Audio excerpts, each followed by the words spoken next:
سلامونه دوستانو، نن غواړم له تاسو سره د یو داسې موضوع په اړه خبرې وکړم چې تقریبا زموږ د ژوند په هره برخه اغیز لري. دا موضوع پر ځان باور یا اعتماد پر خپل نفس لرل. زه عبدالرقیب سالم تاسو ته په یوې نوې ویډیو کې هرکلی وایم. ډېر خلک فکر کوي چې ځینې کسان له پیدایښته پر ځان باوري وي، خو ځینې نور بیا هیڅکله پر ځان باور نشي پیدا کولی. ځینې خلک دا هم فکر کوي چې باید یوه ورځ سهار له خوبه راپاڅي او ناڅاپه احساس وکړي چې نور ډېر زړور او پر ځان باوري شوی دی. خو حقیقت داسې نه دی. پر ځان باور داسې شی نه دی چې انسان ورسره نړۍ ته راشي. پر ځان باور ناڅاپه هم نه پیدا کیږي. پر ځان باور باید جوړ شي او د جوړولو تر ټولو مهمه وسیله یې عمل کول دي. کیدای شي ته هره ورځ د هندارې مخې ته ودرېږي او ځان ته ووایې زه یو قوي انسان یم، زه ښکلی یم، زه بریالی یم او زه هر کار کولی شم. دا جملې ښایي تا ته د څو دقیقو لپاره ښه احساس درکړي، خو یوازې خبرې ستا پر ځان باور نشي جوړولی. اصلي پر ځان باور هغه وخت پیدا کیږي چې ته یو کار ترسره کړې، باید ترسره یې کړې، تجربه ترلاسه کړې او خپل ذهن ته ثابته کړې چې ته واقعا دا کار کولی شي. زموږ ذهن عموما د بریا پر ځای زموږ د ساتنې لپاره کار کوي. کله چې موږ غواړو یو نوی کار وکړو، ذهن مو ژر پوښتنې پیلوي. که ناکام شم څه به کیږي؟ که خلک را باندې وخاندي څه؟ که تېروتنه وکړم څه؟ که شرمنده شم څه؟ همدا پوښتنې زموږ په وجود کې ویره پیدا کوي. کله کله ویره دومره زیاته شي چې موږ له هغه کاره لاس واخلو، وروسته ځان ته وایو چې زه کافي پر ځان باور نه لرم. خو په حقیقت کې ته ښایي د هغه کار وړتیا ولرې، یوازې تر اوسه دې خپل ذهن ته دا نه ده ثابته کړې چې هغه کار خطرناک دی. ډېری وخت یو داسې کس بریالی کېږي چې وړتیا یې کمه وي، خو جرأت کوي خپل کار خلکو ته ښکاره کړي. بل کس ښایي تر هغه ډېر استعداد، پوهه او وړتیا ولري، خو ځکه مخکې نه ځي چې ویره یې مخه نیسي. نو راځئ وګورو چې موږ څنګه کولی شو خپل پر ځان باور جوړ کړو. لومړی کار دا دی چې ځان په تدریجي ډول له هغه حالت سره مخامخ کړو چې ترې ویریږو. د دې معنا دا نه ده چې که ته د 100 کسانو مخې ته له خبرو ویریږې نو سبا باید سمدستي د 100 کسانو مخې ته ودرېږې. کیدای شي په داسې حالت کې د ویره نوره هم زیاته شي.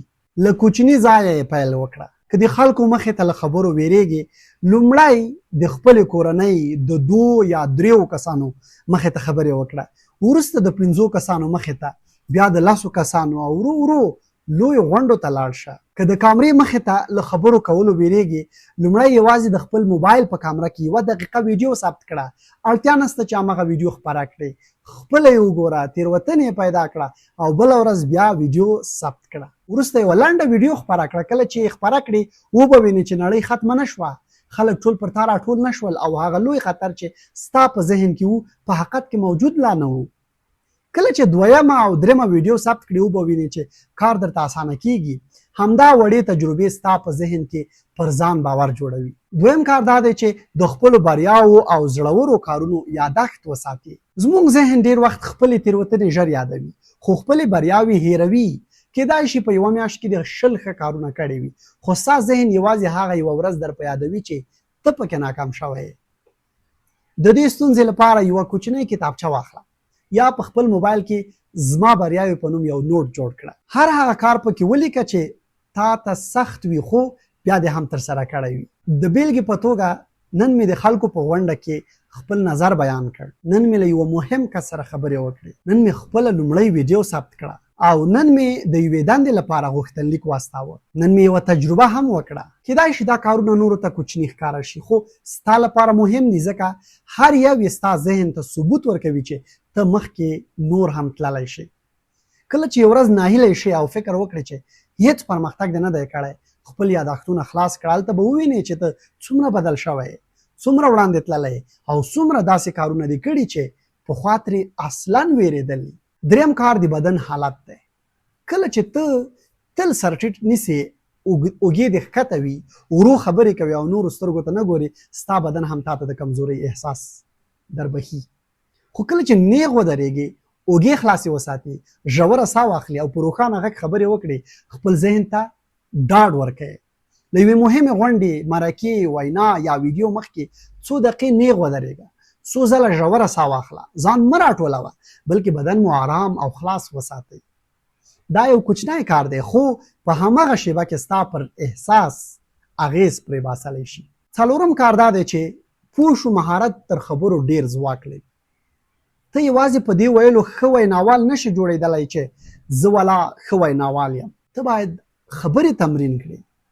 ته یوازې په دې ویلو ښه لیکوال نشي جوړېدی چې زه ښه لیکوال یم. ته باید ولیکې. ته یوازې په دې ویلو ښه کاروباري نشي جوړېدلی چې زه ښه کاروباري یم. ته باید بازار وپېژنې، له خلکو سره خبرې وکړې، تېروتنې وکړې او له خپلو تېروتنو زده کړه وکړې. هر څومره چې ستا مهارت زیاتیږي همغومره ستا پر ځان باور هم پیاوړی کیږي. د کامرې مخې ته د خبرو کولو لپاره هره ورځ 15 دقیقې ویډیو ثبت کړه.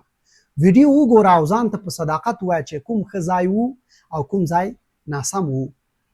کیدای شي په لومړۍ ویډیو کې د غږ لړزیږي، په دویمه کې ښایي ډېرې وقفې وکړې، په درېیمه کې ښایي ځینې خبرې هېرې کړې.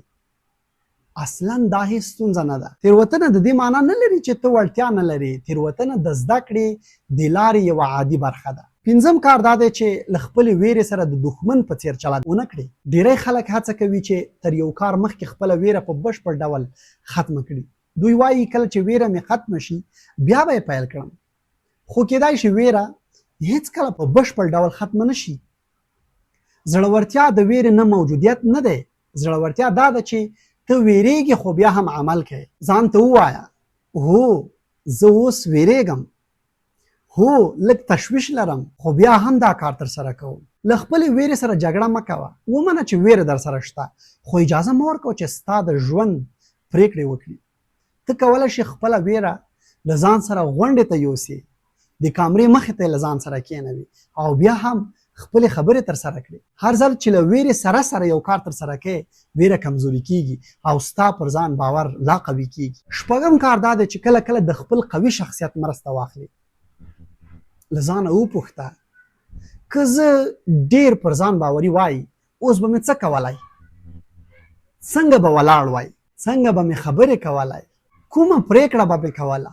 بیا د څو دقیقو لپاره د همغه باوري شخصیت په څېر عمل وکړه. دا د دروغو ویلو معنا نه لري. ته یوازې خپل ذهن ته اجازه ورکوې چې ستا هغه قوي اړخ هم وویني چې ښایي تر اوسه دې نه وي کارولی. اوم کار دا دی چې ځان له داسې خلکو سره نږدې وساتي چې تا پورته کوي، نه له هغو کسانو سره چې تا ښکته کوي. پر ځان باور د یو کوچني بوټي په څېر دی. که اوبه، رڼا او ښه هوا ورکړې وده کوي، او که تل منفي خبرې، مسخرې او سپکاوی وي نو کمزوري کیږي. له داسې خلکو سره وخت تیر کړه چې ستا هڅې ویني، ستا پرمختګ ستایي او تا عمل ته هڅوي. د دې معنا دا نه ده چې هغوی د دروغجن تعریفونه وکړي. ښه ملګری هغه څوک دی چې ستا تېروتنه هم درته وایي خو ستا شخصیت نه ماتوي. ستا لاس نیسي او وایي تېروتنه دې کړې خو بیا هڅه وکړه. په پای کې غواړم یو مهم پیغام درته ووایم. پر ځان باور د یوې ودانۍ په څېر دی. ته یې بنسټ په یوه ورځ نشي بشپړولی. لومړی بنسټ ږدي، بیا لومړی پوړ، دویم پوړ او ورو ورو ودانۍ لوړیږي. هره کوچنۍ هڅه یوه خښته ده، هره ثبت شوې ویډیو یوه خښته ده او هره وینا، هره نوې تجربه، هره تېروتنه او هر ځل بیا پورته کېدل یوه بله خښته ده. یوه ورځ به شاته وګورې او حیران به سې چې ته څومره بدل شوی. هغه کارونه چې پخوا درته ناشوني ښکارېدل اوس به عادي ډول ترسره کوې. نو پر ځان باور د پیدا کېدو انتظار مه کوه. لومړی عمل وکړه، پر ځان باور به وروسته درپسې راشي. نن یوازې یو کوچنی کار وټاکه. هغه کار چې له ډېر وخت راهیسې ترې ویرېږې په تر ټولو کوچنۍ بڼه یې ترسره کړه. لکه یوه دقیقه ویډیو ثبت کړه، یو نظر بیان کړه، یوه پوښتنه وکړه او یو غوښتنلیک واستوه یا له یو نوي کس سره خبرې پیل کړه.